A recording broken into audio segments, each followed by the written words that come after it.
Welcome back to the Ghost Bunny podcast. I'm your host, Bridget Marcourt, with a brand new episode for you guys. My guest today is Troy Taylor.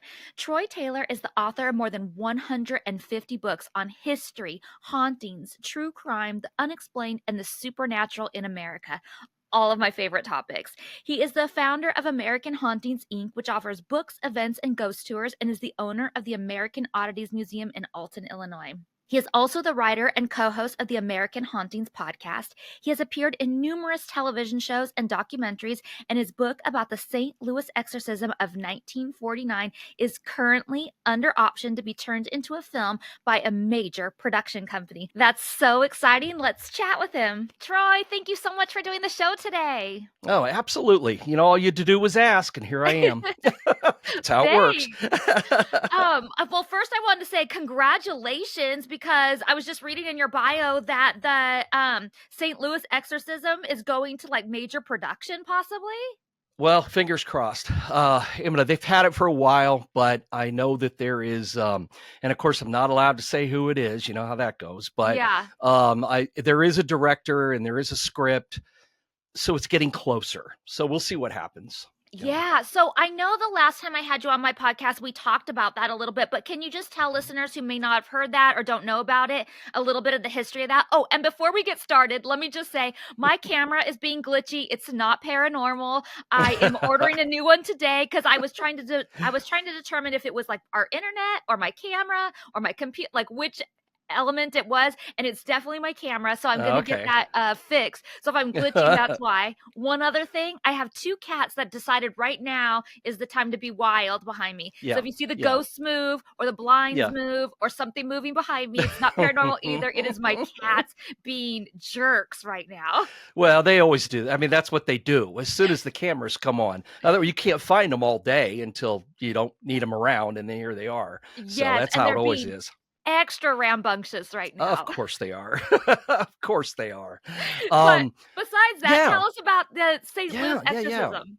The Exorcist, the film and the book that everybody knows about, William Peter Blatty did, was inspired by a couple of different cases from American history that were believed to be genuine demonic possessions. The most famous one was one that happened in 1949 in St. Louis. And that's kind of the one that the legend has kind of evolved from. But it started with a young kid in a Washington, D.C. suburb right outside of the city, and began having what we'd probably think of today as poltergeist activity in his home.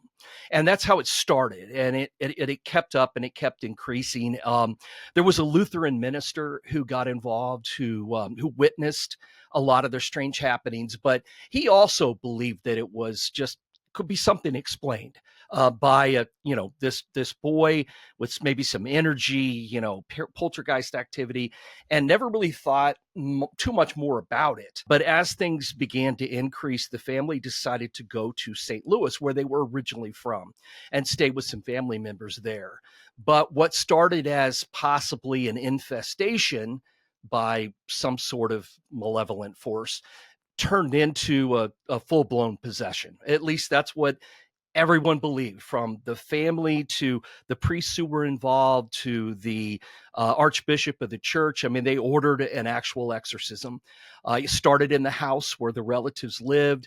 It moved to a couple of other places, and it ended up in a Alexian Brothers hospital in St. Louis. And so he was being attended by monks and by priests, and the whole thing went on for about 6 weeks.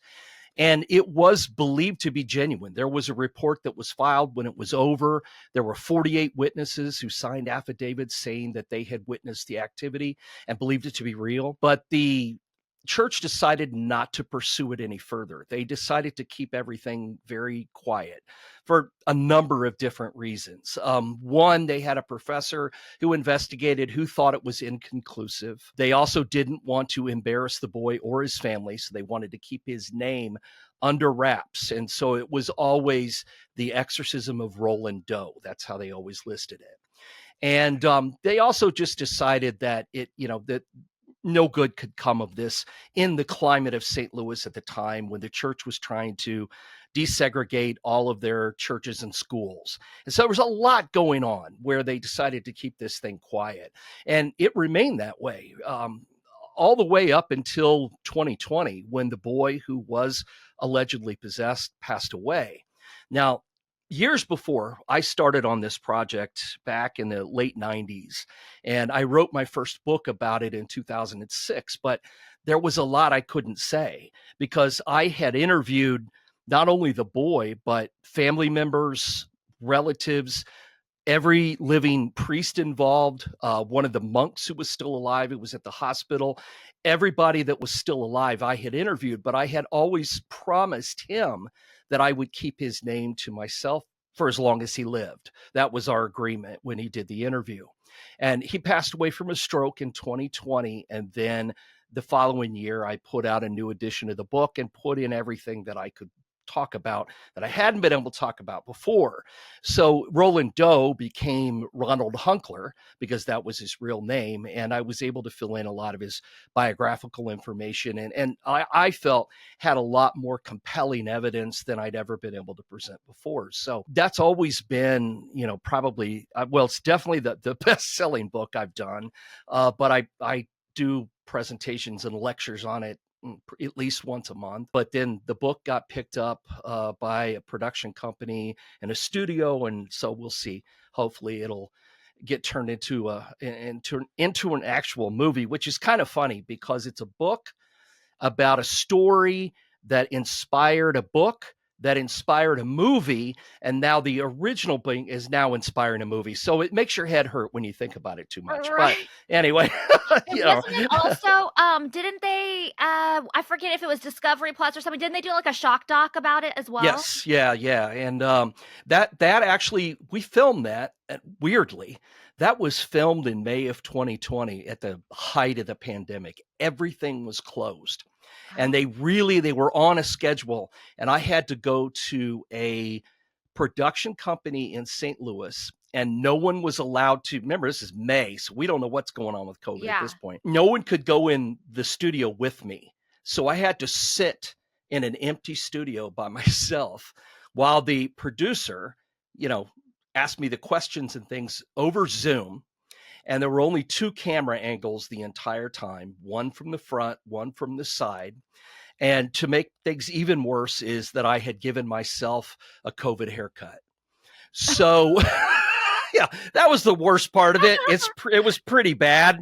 And I thought, well, nothing I can do about it now. So here we are. But yeah, we ended up filming that shock doc, and it came out. And what was funny is, or not funny, but odd, is that it was filmed about almost a month to the day when Ronald Hunkler passed away. So I couldn't say anything I couldn't give his name. I couldn't give anybody's name other than the priests who were involved. That was it. And so then he passed away before the film even came out. But it all kind of worked out. And did Ronald remember much about what happened? No, that was the interesting thing. Whenever, according to a couple of the priests that I interviewed, when they would conduct the exorcism at night, when it was over the following day, Ronald really didn't remember much of what happened. And the things that he did remember later on, they sort of faded away over time. When I interviewed him, he said, I wish that I could tell you more. He said, but I just don't have clear memories of that part of what happened. He said, I could talk about my family, which he did. He said, I could talk about, the priests involved and some of the places. He said, but as far as the nitty details, he said, I feel like when I hear about it, I'm hearing about someone else's life because I can't remember. I don't have any experiences of my own. But he did talk about, how it had affected him because it was something that bothered him his entire life. Not that he was ashamed, but because he was always afraid that people that would find out that he was the inspiration for The Exorcist. And he worked for NASA I mean, he was literally a rocket scientist. And so his thing was always, he didn't want his coworkers at NASA to ever find out because he just worried what they would say. Well, he Definitely. retired in 2001. So it was a few years before anything really started to make the rounds too much. People didn't start digging into this story until maybe the early 2000s. I mean, there was material out there, but nothing really in depth and not a whole lot that was accurate. I mean, I really had to start over with the whole thing and try to separate all the fact from the fiction, and the Yeah. interviews really helped me with that. I one of the priests that I worked with on this, I interviewed him, I don't know how many times. And if it hadn't been for him, I'm not sure how I would have gotten the book done because he was just so much help. But even he wasn't there the entire time. So that kind of left me hanging too. And then I got a phone call from the family of one of the Alexian monks who was at the hospital toward the end. And he was there. I mean, he was there firsthand. He was helping to hold Ronnie down on the bed. He'd seen things happen. And so he had a lot of details to fill in on that.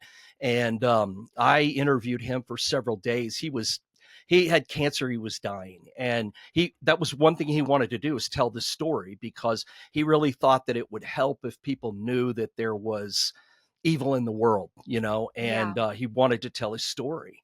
And so I felt privileged to get the chance to do that with him, which was some fascinating stuff.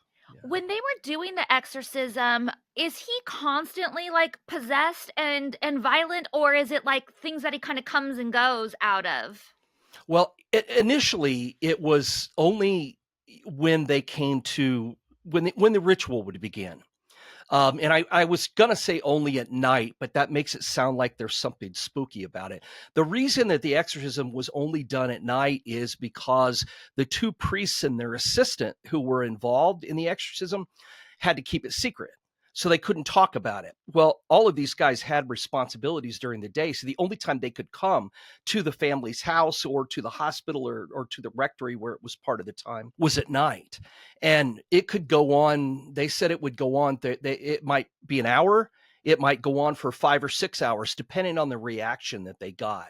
And it was during the ritual itself that Ronnie would begin to act out, at least in the beginning. Later, toward the very end, was sometimes during the daytime too, where he was attacking some of the monks, some of the things that were happening. Brother Greg, the monk that I had interviewed, told me there were times he'd come into the room. He brought in towels one day, and he said he saw something move out of the corner of his eye, and just out of reflex, he ducked. And it was good that he did, because a glass pitcher flew right over his head and shattered against the wall. This was the middle of the afternoon. Ronnie wasn't even doing anything, but yet there seemed to be activity around him. And so, juries are out. I mean, there's no way I can prove that he was possessed. I mean, there's no way you can do that. Yeah.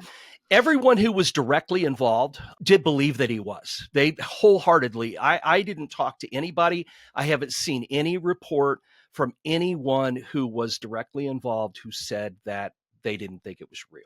They honestly believed that it was. That Lutheran minister, would always believe that it was just poltergeist activity in this kid's home. But I always tell people to keep in mind that, he only saw what happened in Maryland.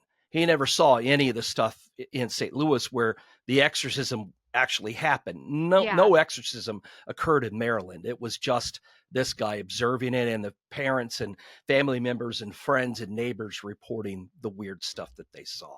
So I don't ever tell people what to believe when it comes to this. I just present what I've been able to gather, and they Right. can judge for themselves, Yeah. what they want to believe.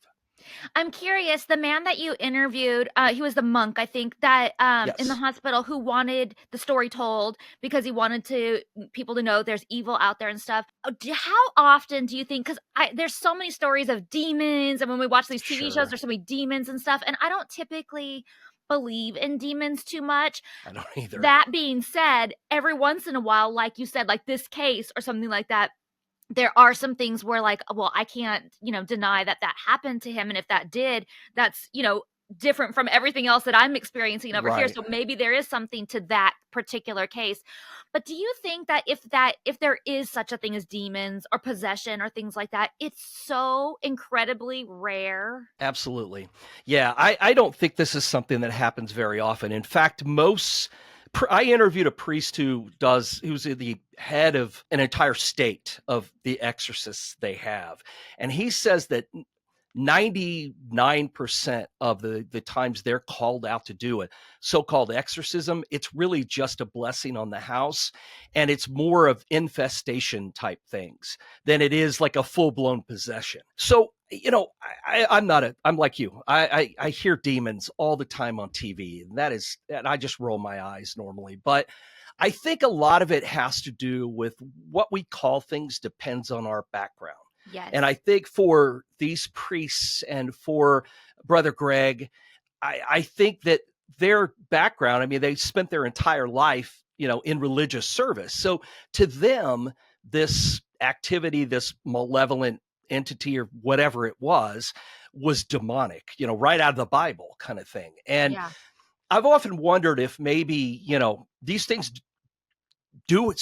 like this do happen. I mean, they are rare, but they do tend to happen. And, I've spent so many years dealing with this particular story that it's led me to believe that something happened. Now, I can't tell you what it was.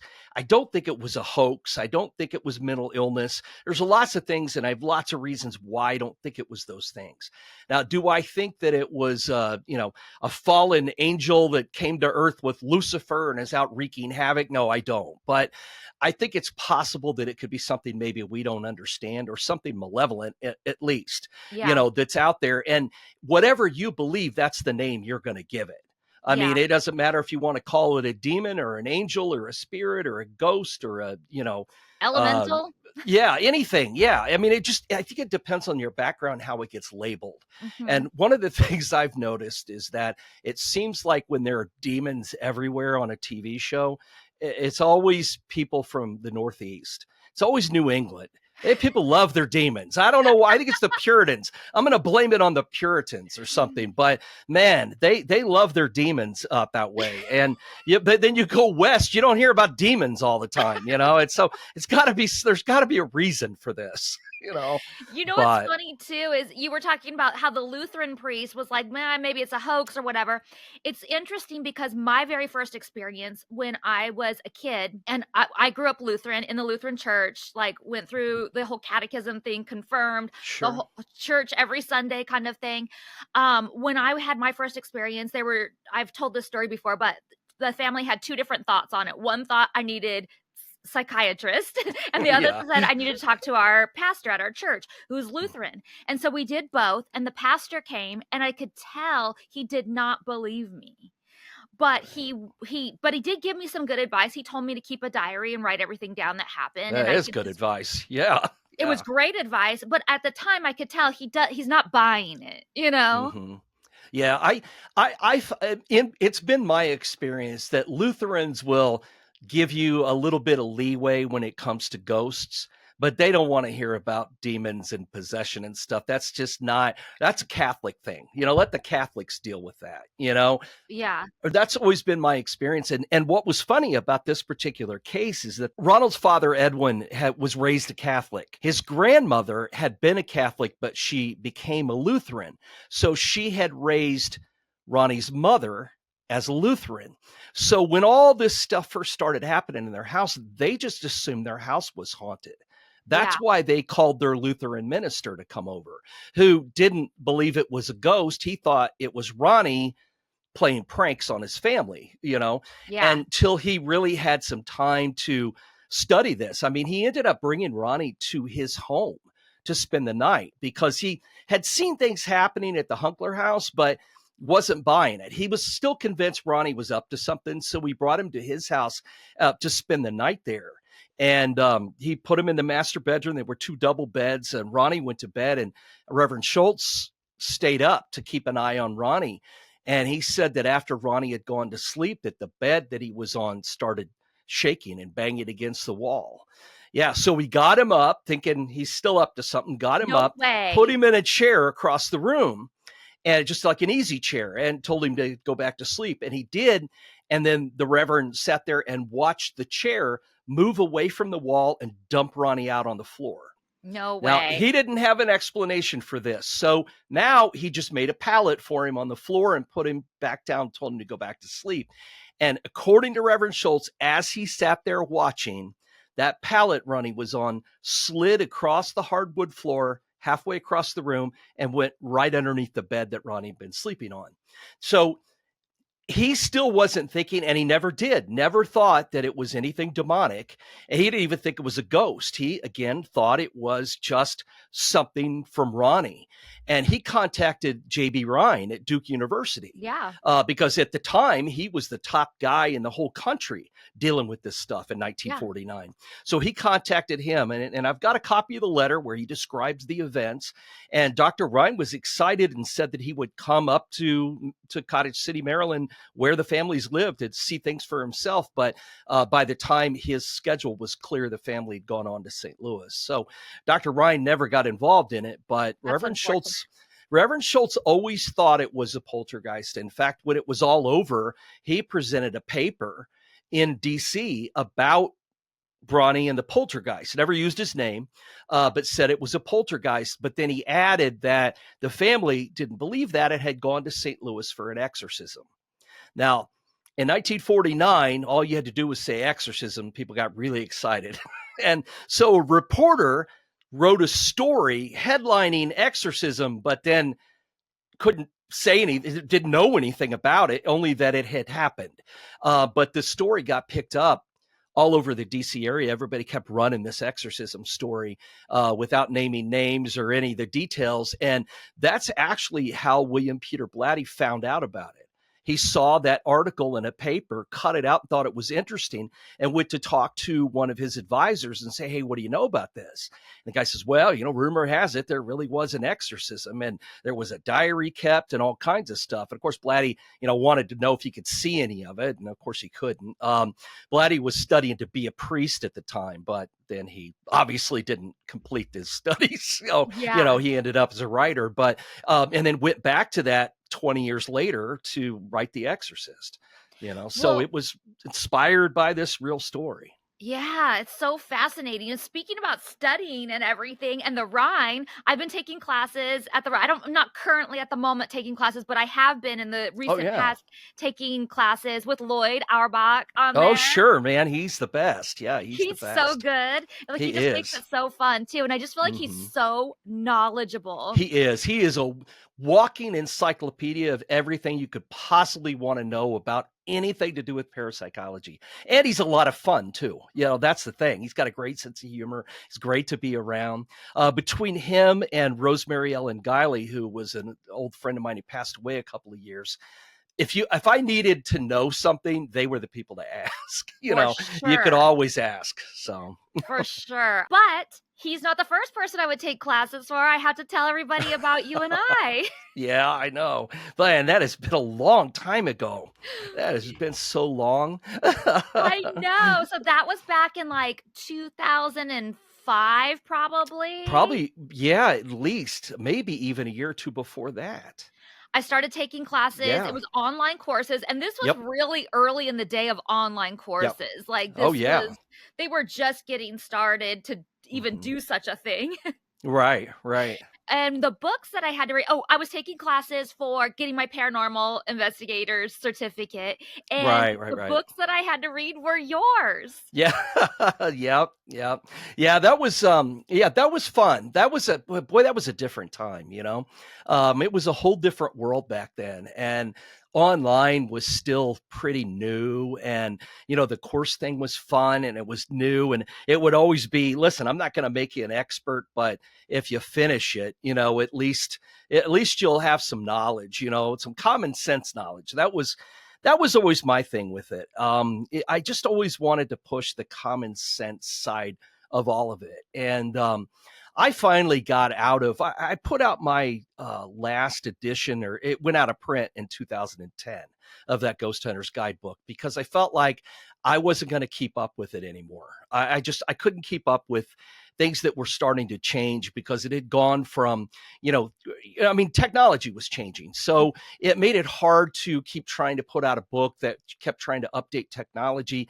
Plus, and this sounds really jaded, by that point I went, okay, it's been like 15 years of using all these gadgets and gizmos and watching them all light up, and then watching people wander around next to refrigerators and having them light up and things. Yeah. And I thought, what have I learned? What have I personally learned from using these devices for 15 years now? And I realized that I knew absolutely nothing more than I knew before. I had no further proof of anything that I'd ever had.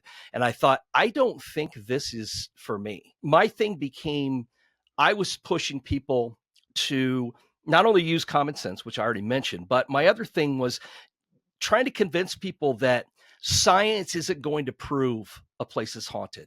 It's just not. Science isn't going to do it, because in order to prove something through science, you have to have a repeatable experiment. You have to be able to duplicate it over and over and over again, especially preferably in a laboratory setting. Well, that's not going to happen. Ghosts don't perform on command. You cannot make a ghost do what you want. So that's tough, but it's still possible to prove it. I believe that a place is haunted, but it's through the history. And it's through that history that you can prove it. If you take a location and you go back in time and talk to different people from different time periods who don't know each other, but who've all had the exact same experiences, how do you explain that? There's no way to explain that. And that occurred to me because of a house I got involved with. I had a woman who contacted me and said, hey, I'm pretty sure my house is haunted. My husband and I, we keep waking up and we keep seeing this man standing in our bedroom at night. And he seems to know we're there. But he just, if you try to even approach him, he disappears. I said, okay, well, I'll come by and check it out and you could show me and we'll talk about it. So I came by and she told me all the stories of the things that they were seeing and where it was happening and stuff. So I thought I better do some research on the history of the house. Now, keep in mind, this is at the time when you had to go to the library, you had to get through all the dusty books and go through the microfiche and all this stuff you can find. And so I found information about the house. I found the history and I dated it back, and I found the original owner of the house had worked at a local bank. He had stolen a bunch of money, but nobody knew it. But there was going to be an audit at the bank and he was going to be found out. So he committed suicide at the house. And there was a photo of him in the paper. So I printed it out. And then I went and I printed out other photos from right around the same time, just other random people. And I put them all together and I went back to the house. I didn't just show her one picture. I showed her all of them. And I said, hey, these guys look familiar. And she immediately pointed to the original owner of the house and said, that's the guy that's in our bedroom. You did a ghost lineup. I did. And she had no idea that anything about the history of the house, name, anything. Well, I ended up, as time went on, I was able to talk to some of the other people who had lived in the house before her. They also claimed they'd had experiences there. I showed them the same pictures. They all picked out the same guy. There's no way to just blow that off. You can't. It's impossible. I mean, this was an impossible situation. I mean, I know a skeptic could come up with the wildest theory as to how this could have happened, but I'm telling you, it happened, and history proved the house was haunted. And I think that you could do that with just about any building, especially when there are witnesses involved. And I think it's more reliable than just to go somewhere and go, oh, I got high EMF readings. Well, that could mean anything. There's no way to know what that means, So I think that's why I just sort of became, I don't know, less interested in the gadgets. I still love to go to places, and I'll go along with people who are doing it. I'll go along on my own. I mean, my thrill is to have an experience somewhere, which doesn't happen very often because I'm about as psychic as a fence post. But, on the rare occasions when something does, it makes it all worthwhile. I agree. Yeah, that's what I like too. I like the gadgets are fun. I like having them. I like knowing what they do. I like using them Oh sometimes, yeah. especially because I've talked on here before. Sometimes ghost hunting can be super boring because Oh nothing yeah. happens for Right. you could Right. spend 2 days in a place and nothing happens. And so when you get a little flicker of the light or you get, the REM pod starts going off or something, it at least gives you like some adrenaline and some excitement Yeah. and And I something to and like I think it's gotten a investigate. lot better too, just like you just said. I mean, you just said it in a nutshell. You're using some sort of handheld device and you've got a REM pod set up and you probably got cameras and a recorder going. It didn't used to be that way. People would just walk around with a gadget and wander all over a house, not understanding how those things worked and that if you move them up and down or too quickly side to side, they'd go off. It wasn't a ghost, it could be a bad electrical outlet. And nobody took any consideration into the fact that evidence one piece of evidence doesn't mean anything by itself. You don't A prosecutor doesn't go into court with one piece of evidence and try to convict somebody. You've got to have corresponding evidence. So today people I think are smart enough to know that you've got to have 4 or 5 different things going at the same time, and if Yeah. that picks something up, again, it's kind of like here's the 6-pack of people. Do you recognize one? It's the same thing. I've got 5 things here showing there's something happening. How do you dispute that? It's very, very difficult to do. Yeah. It really is. We talked about how we did classes in the early Mm, 2000s, yeah. but your first book was in 1989. I want people to know that because you are OG as No, all no. this stuff goes. 93. Oh, I 93. have I your first started, book. well, I started stuff in 89, but Oh, the okay. first book actually didn't come out till 93. Well, it was a Okay. little harder back then to write books because there were no computers. I mean, the whole thing was written on a word processor, and I'm not joking. I drew the illustrations myself, and I took photographs, had them developed, and then glued them into the book. That's how it was done back then. And Yeah. it was all offset printing. I knew how to do a zine, right?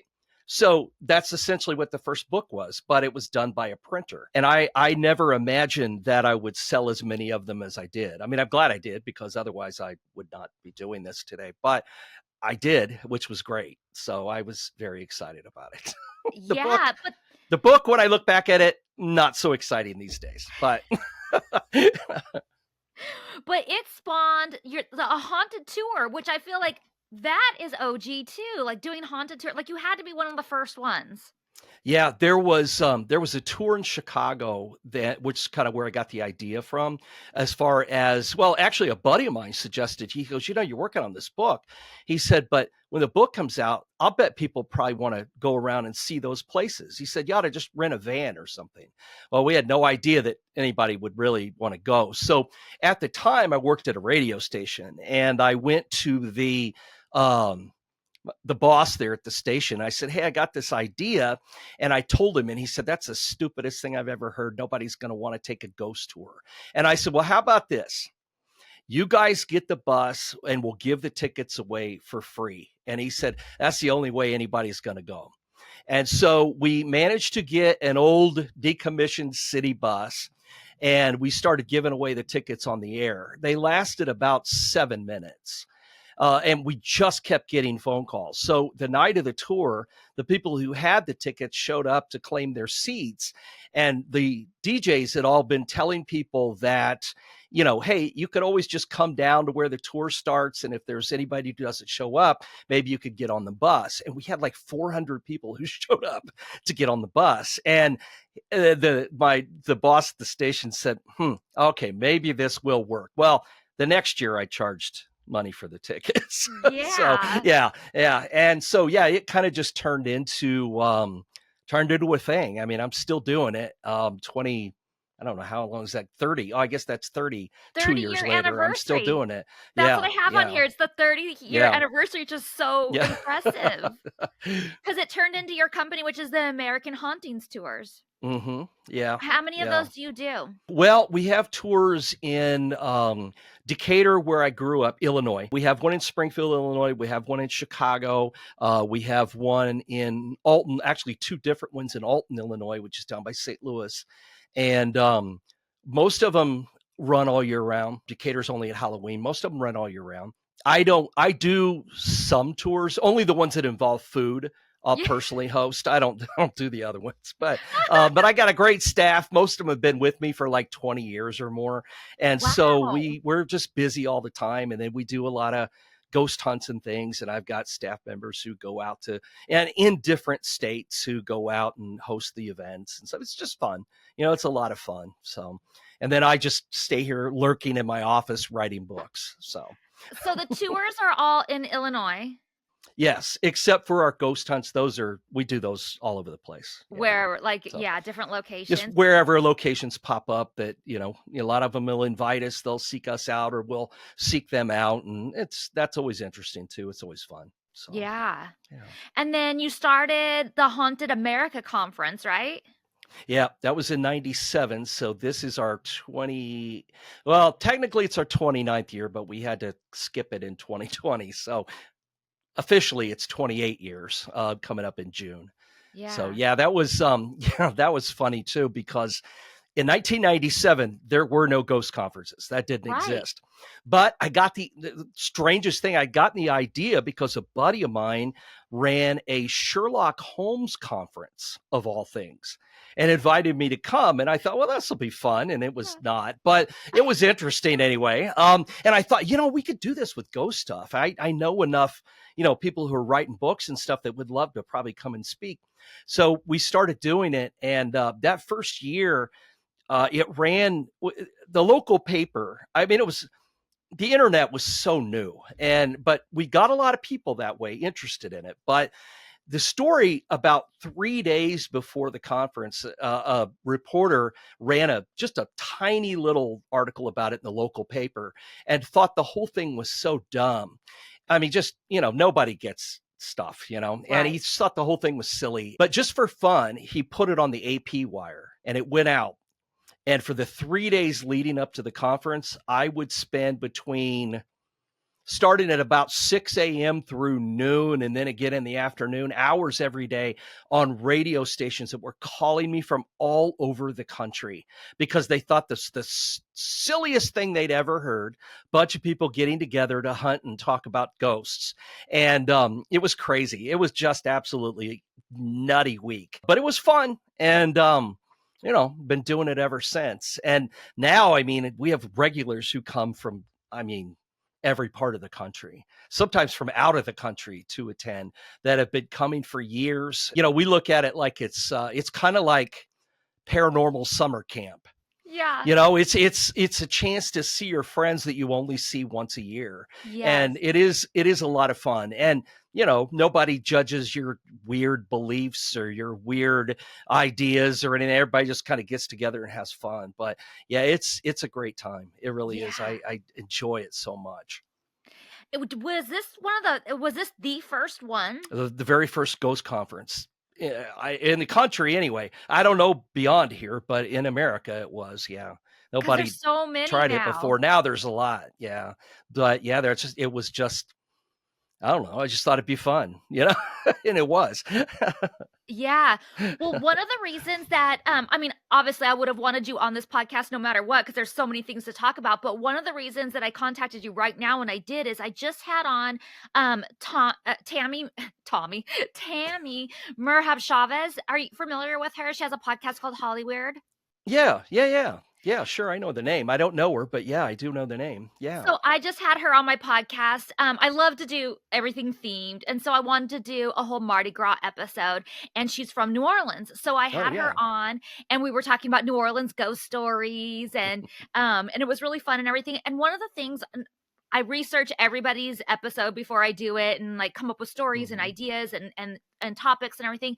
And when I was researching New Orleans ghosts, one of the things that I found on there was the New Orleans Axe Murderer back in like the early 1900s. And I thought, oh my God, I haven't heard about this. So I was doing a little bit of research on it and talked about it. I was like, oh, I'm going to ask Tammy about this.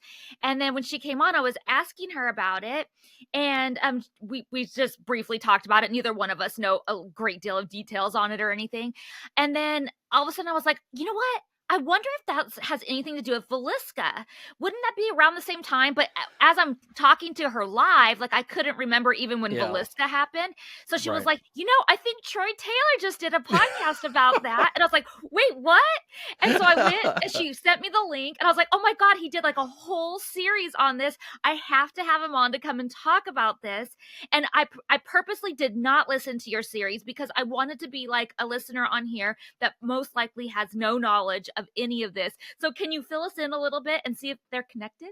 Well, I don't think that the New Orleans Axeman and Villisca are connected, just because of the time difference in it and the situation. None of the evidence really matches. None of the methods really match. And there were some other axe murders that happened too before Villisca that also I believe were all connected, but they were down in Louisiana and Texas, and that's all.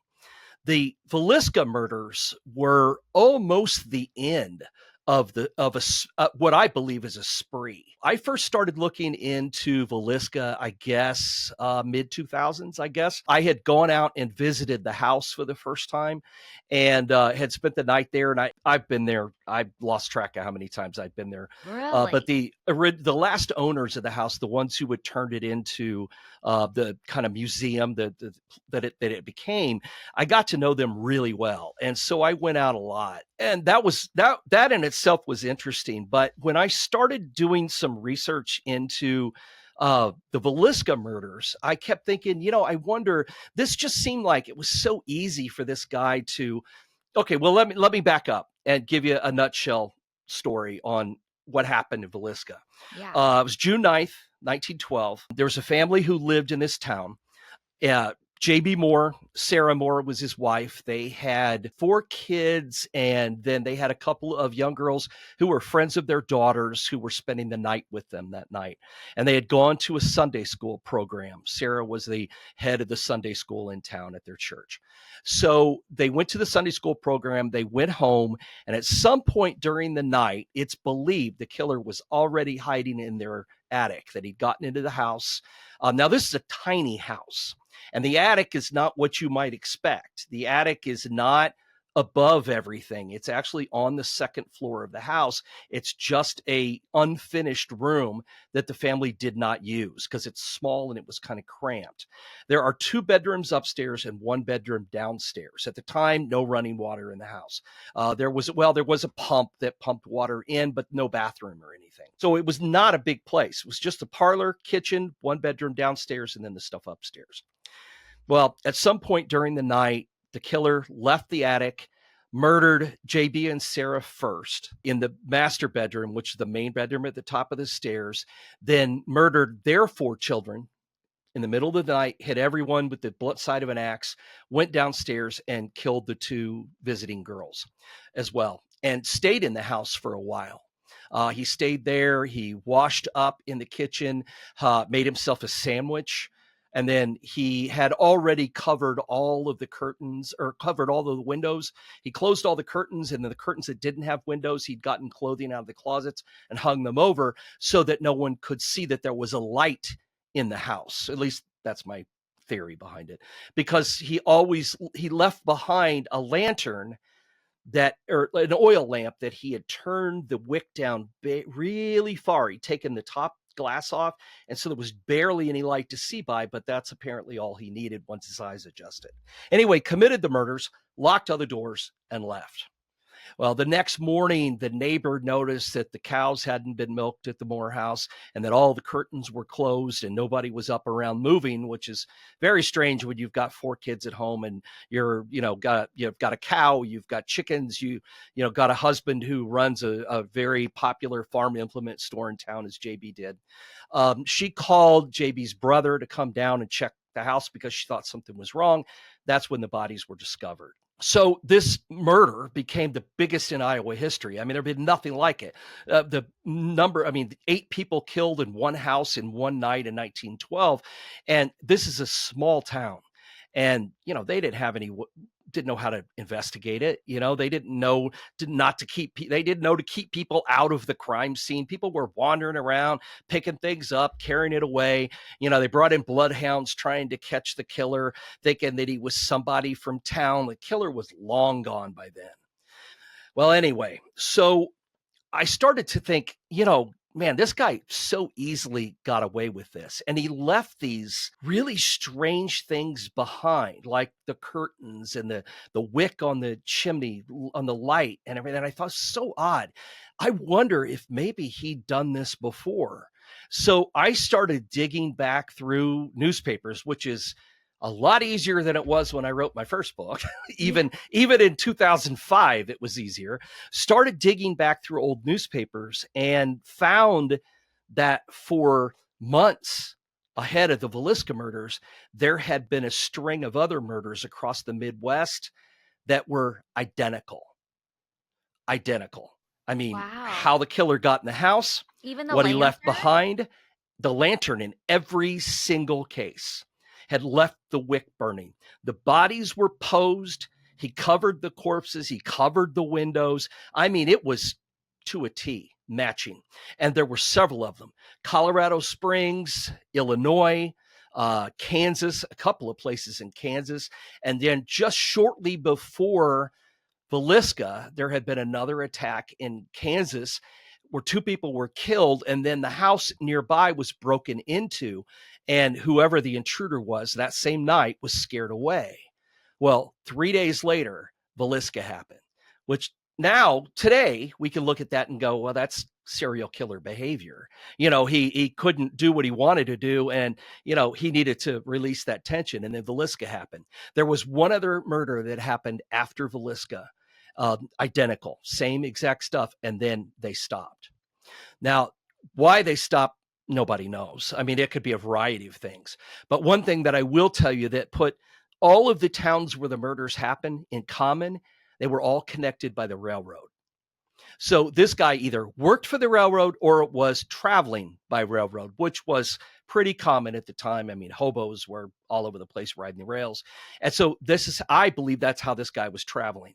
A few years later, after, I guess, probably 8 years or so after my book came out, Bill James put out a book called The Man on the Train and referenced me a lot in it, because the theory, I mean, they tied a lot of murders that I don't think fit. I think this was a series of murders, but a small one. It wasn't dozens and dozens. I think it was a handful of murders, but they were the only ones where the modus operandi matched perfectly.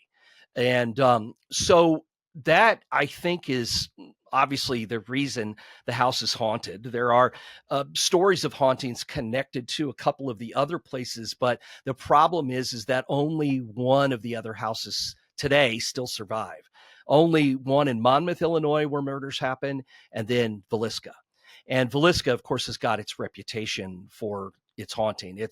I consider it one of the most haunted places in America. But I think a lot of people who live nearby, and this was always the case of the folks I knew who owned the place, they always believed the killer was local, because I've got a lot of theories on why they wholeheartedly believe that, even though it really doesn't fit. I think it's a lot easier to think that you've got a killer at home than just some boogeyman showing up out of nowhere, slaughtering a local family and disappearing again. But you have no chance to catch. If you could prove some local guy did it, that's going to make you feel a whole lot better. So a detective they hired tried to pin it on a local senator who lived in town. And the community finally decided that it probably was this weird little traveling minister that was a window peeper and just a complete nut. They decided it was him, but he was put on trial twice, and he couldn't have committed the murders, but he was nuts. There's no question about that. But he couldn't have committed the murders. It just didn't fit. But he was the only person ever tried for it, but nobody could ever figure out, what happened. And to this day, the Axeman who committed those murders, I think got away with it. I just don't think they were equipped to handle a serial killer in Yeah. 1912. They just weren't, Doesn't it just make you nuts that somebody got away with that? Like, Oh, yeah. somebody did all of that and they never have to I mean, maybe it's the Libra in me, but I'm just, like, outraged that they were able to I get know. away with this. I know. I have a list, as you can imagine from my job, I have a list of things I need to know when I die. Yes. That is the top of my list. And it's going to turn out to be a name that I've never heard because there weren't any real solid suspects. So Yeah. I'm not going to have known. I'm not going to hear the name and go, oh, I should have known, because I don't know who he was. Yeah. There were lots of theories. I mean, a lot of people agreed with me that it was the traveling killer. Policemen at the time agreed with this idea, but they weren't any closer to figure out who it was either. And they didn't understand serial killers back then. We need to know who Jack the Ripper is. Absolutely. And I need to know who killed the Black Dahlia. So that's Yes. another one I'm going to need to know. And did Lizzie that's going Borden to end do up, it? well, that one, hey, now listen, don't get me started on Lizzie Borden. We're going to be here for another hour, because I've been able to prove, seriously, I proved in my book that Lizzie Borden could not have committed those murders. Could not have. But The she time did some weird things. does not. Oh, yeah, she did some weird things because she knew who did it, but she didn't swing the axe. Now, that's not to say she wasn't involved, because I really think she was, but she didn't carry out the murders. Honestly, there just wasn't time, because there was such a very short amount of time between when she was last seen and when the alarm was raised about the murders. And for her to have done it, she would have had to strip off all of her clothes, which took some time back then anyway, but would have had to strip off all of her clothes, commit the murders, first she would have had to kill her stepmother, and then an hour later kill her father too. And in between those, she would have had to change her clothes, washed all the blood off somehow, even though there was no water, no bathroom in the house, no bathtub in the house. The only water was a spigot in the basement. So in order to take a bath, they had to have water hauled out of the basement and up to a bathtub. So she'd have had to gone down to the basement, somehow washed all the blood off without anyone finding out or leaving any trace of blood behind, would have hadn't gotten redressed, spoke to the maid and her father, then send the maid to take a nap for about 15 minutes, is all the longer she was in her bedroom before the alarm was raised.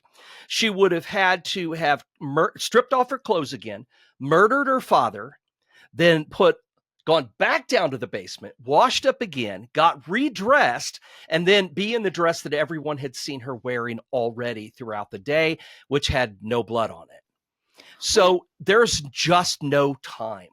There's no time. I thought her dress did have like stains of red something on it. 4 spots on it that were inside the dress, which she claimed was menstrual blood, which makes more sense than being covered in blood, which she would have been. She struck both of her parents in the head. Now, head wounds bleed. And there was blood everywhere. I mean, there was blood all over the murder room. So there's no way she couldn't have gotten blood all over her, so that she would have had to have washed off. And if she was wearing that same dress that had 4 spots of blood on it, that makes no sense either, because she would have been covered in it. So yeah, I could, if I had the notes in front of me, I could give you an exact time, minute by minute. I break the whole thing down minute by minute. And I went to the house and walked that same amount of time to do all of the things that she had to have done. And there's no way it could have been done. There's just not. So, but I would love to know if I'm right. Because what if I'm wrong? I believe I'm right, but what if, right. Or at least I want to know if I think who did it actually did it. So can you say who you think did it, or is it no? If I do, no one will read my book. That's why I won't do a podcast about it. Okay. Wait, is the book out? Yeah. Oh yeah. Okay. It came out a few years ago. So okay, it's called One August Morning. So yeah. But but I love that story. But I agree with you. That's another one that I need to know too. Yeah, there's so many. Like, if I thought about it longer, I'd have like a bunch more. I mean, Jean Bonnet, I need to know. Oh yeah, there's so many. I know, and I'm hoping that someday, I don't. you don't want to hope for when you're going to die, but when I do die, these are things on my list. So. Yeah, you're like, wait, I have a whole list of stuff I need to Yeah. know now. Excuse me. Wait a minute. Yeah, I'm going to need, and then I'm going to go back because I want to be a ghost, but I got to hear this stuff first. So, Well, speaking of some of the books you've written, I have a list here that you've written books on New Orleans, Abraham Lincoln, Villisca, Murder in Washington, D.C., Lizzie Borden, H.H. Holmes, which I'm fascinated by that yeah, whole it's a good story, story. too. Yeah. Illinois ghost stories, Missouri ghost stories, cults and disasters, America's graveyards, haunted mines, tunnels, and caverns, the Black Dahlia, weirdness on Route 66. That sounds like fun. Haunted hotel rooms, unsolved disappearances and vanishing. And I said it in when I was reading your bio too. I'm like, this is everything I love. All of these topics. Well, I mean, that's that. How do you? It's like people ask me, well, what do you decide what to write about? Well, whatever I want. I mean, I have this big list of things that I want to write books about, and I've got. And then when I hate having. I don't hate having a contract, but I hate when I have a contract that's going to interrupt me just writing about whatever I want. I Oh, don't like to have something that I have to have done at a certain time. yeah. Sometimes I do, but I don't like it. I Yeah, just want it to because be about whatever. So, I don't write books. I'm trying to write my own like Playboy memoir right now, but yeah. I know what you mean. Like you have to really like you can't just be like I'm going to write my book today or on Wednesday this week. You have to actually like feel it inside, feel inspired and have words that are like coming to you. Well, there's nothing that I like doing more. I hate the days when I have to get ready for an event or work on a website or something and I can't just write because that's all I really want to do is just write and write and write. And I don't know. It's what I enjoy the most, and I'm glad that I started out as a writer and then started doing tours and events.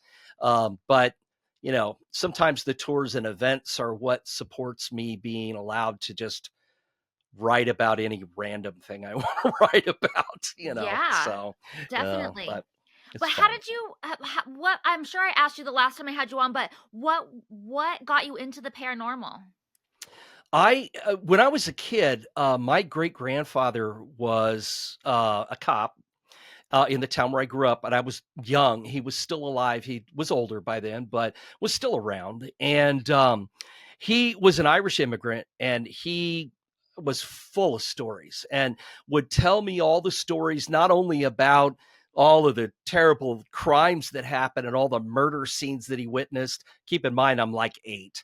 Yeah. But he would tell me about all the ghost stories and all the weird experiences he'd had as a cop, with ghosts and a guy he knew who was murdered, and he thought that he'd seen his ghost, and he just filled my head full of that stuff. So as I grew up, I mean, I've always been fascinated with all of it, and I just, I had an unusual family. I mean, I spent some summers in the carnival with some of my uncles, and so you start mixing all that stuff together and wanting to be a writer since I was a little kid. I mean, I still remember when my mother bought me my first typewriter in like junior high, which was a game changer, and then I've never really wanted to do anything else. And so that's just what I've always done. And then the tours kind of grew out of that. And then, I started doing events, and, I do dinners and stuff. And then last year I opened an oddities museum, mostly just filling it full of stuff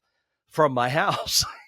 I just collected. I have so many interests, and, I've got, spiritualism stuff and Ouija boards and talking slates and all that kind of stuff. And I've got tons of true crime memorabilia and I got lots and lots of circus and sideshow stuff, I love banners, it. and photos, and the trade cards they used to hand out, and funeral stuff. And I just, what am I going to do with all this stuff? Nobody ever sees it. And so finally I thought, you know what, I'm gonna follow my dream and open a museum. So now I got a museum, and it's fun. I mean, it's just fun. It's another outlet for me to get to do stuff that I love doing. I get to put together exhibits, and it's just, decorate them the way I want and put in the stuff I want, and, write up all the information for people to discover. It's a blast, and so Yeah. I don't know. I'm just like a kid in a candy store. That's my life. I just do what I want to do, and uh, do a podcast. It's just, 100 things, but I wouldn't change anything about it. Yeah, I I love just, it. yeah. So, Well, it's fun when you have, yeah. like, all these different things because then you don't get sick of doing one thing if Never it's get just bored. a Yeah, I never get podcast. bored. Yeah, Exactly. yeah. Yeah. Nothing's ever boring. I never get tired of what I do or where I'm doing it. And I get to, you know, be a kid. I get to do stuff that most people grow out of. And I just never did. So Yeah. Where's your museum? it's in Alton, here in Alton, Illinois. Okay. It's in an old haunted hotel. I took over the ballroom of the hotel, and it's just called Ooh. the American Oddities Museum. And we're open every weekend, and we usually get 100, people come through every weekend, which isn't a lot, but it's growing. More and more come. I think we'll see even more this summer than last, which is great. It's fun. It's a fun place. So. Yeah, for sure. Do you get to travel quite a bit for your work? Yeah, I tend to travel for fun a lot of times, just because I want to go someplace that I haven't been, or go back to someplace that I've been a zillion times, like New Orleans, where I just love to go every year. But yeah, and I do travel some. I do TV guest things sometimes and stuff, so I'll travel when I do that kind of stuff. But I get to travel as much as I want to, pretty much, and I just mostly because I'm so entertained by what I do at home that I don't I don't have those desperate urges, but I do like to go. So I go Yeah. whenever I can. Yeah. Yeah. So Have you investigated or done any research here in Los Angeles or California? here and there, yeah. I've been to places there over the years. I was there last year, but only for a couple of days, and hopefully I'll get back again sometime in the near future, because I always enjoy coming out there. And I'm a little heartbroken, as I'm sure you are too, with all of the things that were lost in the fires recently. Yes. The history that I was know. destroyed. Will Rogers Ranch, Thelma Todd's Cafe is Oh still my there, God. but the house in the garage where she died is gone. And Yeah. she's always been one of my favorite. That's always been one of my favorite stories, with what happened when she died and things. But also, she was just always one of my favorite, old time early comedians. She was so funny, and Yeah. I just love her. And I was watching, trying to keep an eye on to see where the fires were going, because it's just, not just the people who are currently losing all their homes, but the history that was lost because of Yep. them is just terrible, terrible. Mhm. So It really is. What about Queen Mary? Have you been there? I have been there. I have a friend who's like, man, she's like an expert on Queen Mary. Oh So yeah? it was a lot of fun. Her name's Nicole Strickland. She's written a couple of books, and Oh, I she know Nicole. speaks. Oh, okay. Okay. Yeah. So Nicole. So yeah, I couldn't pass it up. When you know somebody, between there and San Diego too, those are a couple of my favorite spots, outside of LA. But yeah, no, I love the area. I really do. What about Winchester House? Yeah, I visited there a couple of times. I'm unfortunately one of those people who tends to debunk the Sarah Winchester story, because this woman is pretty unfairly presented as this crazy woman who thought she was being chased by ghosts. And that whole thing got started as a way to make her look like she wasn't the genius that she was. This Yeah. was a woman who was really an unschooled, untaught architectural genius. Yes. And people have turned her gift into something that it wasn't, and turned it into a spook house. And that was never the case. I did a podcast about the real story of Sarah Winchester. And I had a lot of people who wrote to me afterward and thanked me, but then told me how bummed they were because they wanted to believe it was Well, just this house built by ghosts, but it really wasn't. It I really think there's wasn't. still a So, paranormal element to oh, it. I'm not saying that the house is not become haunted. That certainly can happen. There have been enough people who passed away in that house and things that it certainly could be haunted. But the story of it being built because of seances where she was given the plans by ghosts, and she thought that she was cursed and would die if she quit building None of that, unfortunately, is true. I mean, there's records that exist to show that she stopped for months and years at a time. And, I mean, I just feel like that story takes away from the fact of what a genius she was. And Yeah. that's what I wish people knew better, that side of the story Well, rather and she than was the a other. philanthropist too. She Oh, wasn't just yeah. like this rich woman, like, that never left the house, that stayed there. She had a Crazily spending houseboat. money. Right, right. Yeah. Yeah, she Yeah. was a bit of a recluse because of her rheumatoid arthritis, which made it almost impossible for her to use her hands. And she had lost so many of her teeth because of her arthritis. So when she would go out, she'd always wear a veil because she was embarrassed. And it had nothing to do with her being crazy. It had to do with the fact that she just didn't want people to see what had happened to her because of her chronic illness. And Yeah. so there's a lot to the story, and it's worth digging into. I mean, the story of her real life is just as fascinating to me as, in fact, it's even better than what people made up. But I mean, the house is fascinating. It's just not what it was turned into, because I mean, you know who bought the house after she died, right?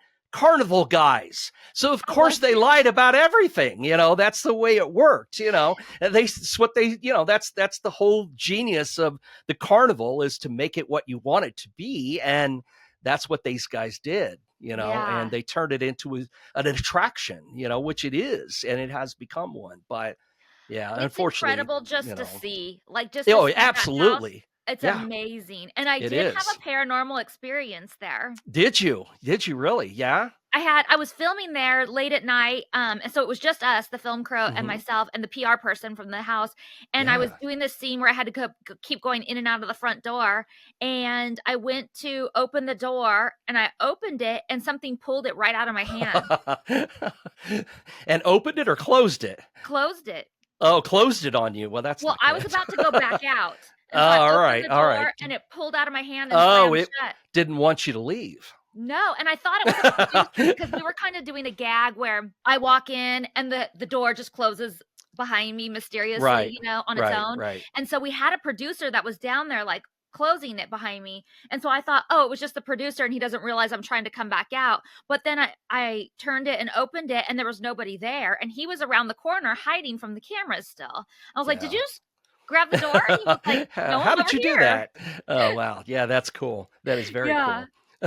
And I definitely like, I was down this hallway, like, there's a where her coach is, there's kind of this long Mhm. hallway, and her coach is parked at the end of it, and I was dressed like Sarah Winchester, and I had Oh, a veil okay. on and Yeah. stuff, and I had the black morning dress, and I had, like, a candelabra in my hand, and I was way down by the coach, and the cameras, I can see them, but they're way down at the other end of the hall, and I'm waiting for them to tell me action, Right. and I just got this very, very creepy feeling, and it was just a feeling, but it almost felt like something was gonna whisper in my ear, like something was just, like, Oh, right there. yeah, yeah, that definitely would get your attention, so for Yeah. sure, yeah. Okay, I just have some roundup questions and I'll let you go. Okay, all right. Scariest paranormal place you have ever been? Bell Witch Cave in Tennessee. I Mm. spent the night there in 1997. They had not yet stopped letting people spend the night there. But I Okay. got to spend the night in the cave. It was very scary. And I've always thought that place was genuinely something.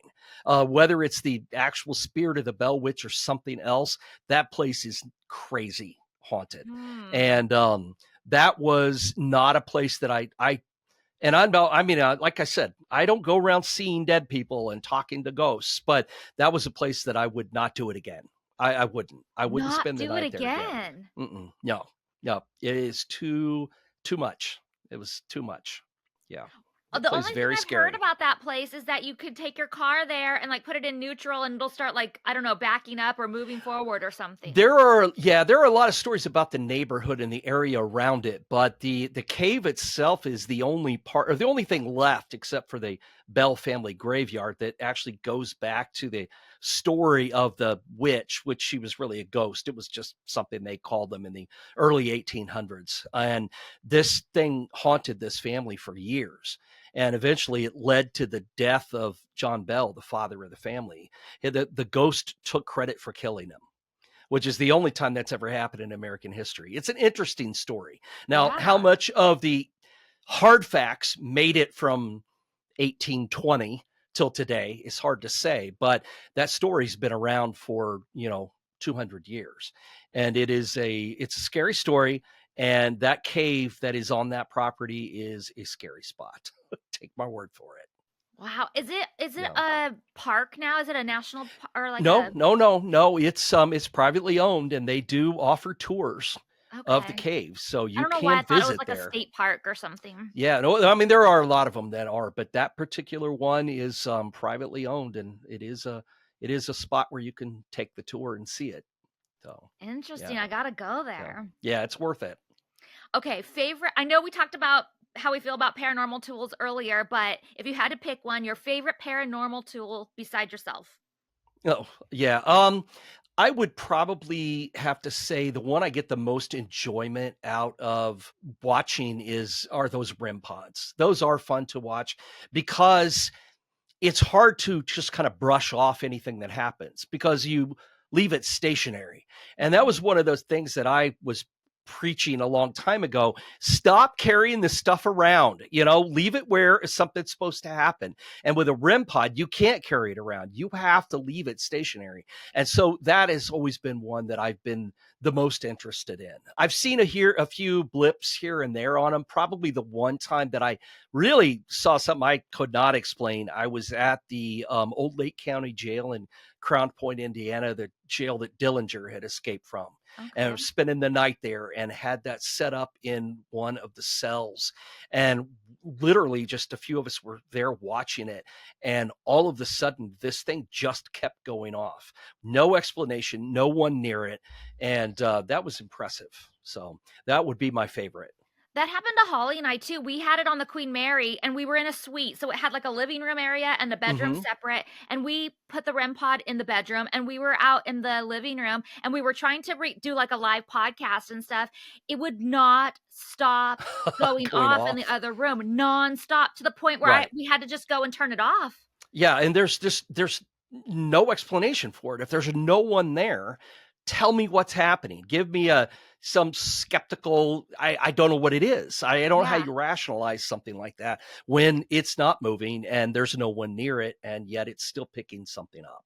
Yeah, That's and I hard had it to. happen a second time, totally different REM pod, but I was at Tombstone and we put it on one of the graves in Hmm. Tombstone, Arizona, and Hmm. it would not stop to the point where they're like, "Can you just turn it off because we can't do Yeah, anything we else?" can't do anything here. Yeah. Yeah, Wow. Yeah, that's cool. Very so I cool. think that's really cool. Okay, Bet, do you feel like you've captured evidence before? Um, as far as photographs or something like that, there was one I took in, gosh, 1998, I think. Kept getting these reports from this cemetery out in the middle of nowhere and had gone out there to film some stuff. And, it was not, I mean, there was no reason for the cemetery to be haunted or anything like that. But for some reason, these photographs we kept getting were so bizarre that I couldn't explain them. I even had the negatives and things sent away to see if someone could explain it. And I had this photo of what looked like a kind of a swoop shape. And then probably 5 feet from the camera, there was a rounded white, just pure white with like eyes. And it just looked like a face. And I never could figure that one out. I never could explain it. I tried everything I could to figure out, tried to duplicate it, tried to figure out what it was. Like I said, I sent it away. It was used in a documentary. They sent it to some photo experts and they're like, yeah, we don't know what this is. We can't figure it out. So I think that was probably my favorite thing that I've ever captured. I mean, I've seen some really cool stuff over the years Mhm. that I don't have easy explanations for, but that, as far as for me, that was something that I've certainly never forgotten. So Yeah. Do you carry anything to protect yourself? no, no, no, Me no. neither. I keep thinking, if there's, I don't know. I just don't. I just figure that, hey, that'll be an experience too. So if something happens, possesses me or something, I guess I'll have a book to write about it. But no, I don't. I've never been that's one of those things that I think is a personal choice for people. And I don't discourage people from doing it, but I certainly never encourage it. And it's not something that I do myself. No. Same. So. Okay, paranormal place you haven't been yet but are dying to go to. Oh gosh. Yeah, I need to get out of the country, I think, at this point. Although I would love, even though I've been there, I would love to spend the night on Alcatraz. Oh, yeah. Stay there overnight. That would be that's my like one bucket list item that I don't know that I'll ever get to do, but I really want to. So Well, that's call something that I me. would, If yeah. you All get right. in If I there, do, if I call me. get the chance, I'll let you know, because it's one of those things that I just think would be the coolest place to actually stay. And I've stayed in, I've been in, I don't know how many other prisons, also haunted, but not Alcatraz, and Yeah. that's, to me, that's like the granddaddy of all of them, no matter how cool Eastern State is, or, the Ohio Reformatory, that's the place that I really want to go. But so Yeah. that's what's on my list. So, Oh, that would be fun. yeah. Well, thank you so much for doing the show Oh, today, sharing all your absolutely. stories. Tell everybody Sure. listening how they can buy your books, take your tours, go to your museum, follow you on Sure. social media, all the stuff. The best place to do, or best place to go, is to go to my main website, which is just AmericanHauntings.net. And that's links to books, the conference, the museum, shows that I'm on currently that are on Netflix or whatever. And everything is right there. So it's one stop for everything. That'll take you anywhere you're going to need to go. I was on your website and there are so many fun tours and like ghost investigations and dinners on there. I was like, damn. Yeah, keeps me busy. This It's a is lot like of fun. fun. Yeah. Well, I hope you guys enjoyed this episode of the Ghost Bunny Podcast. Thank you so much for joining me on my spooky adventures, and I look forward to sharing a new ghost story with you each week. Please subscribe to our podcast so you're always the first to know when a new episode is out, and follow me on social media at Ghost Bunny Podcast on Instagram and at Ghost Bunny Podcast on YouTube. Bye, guys.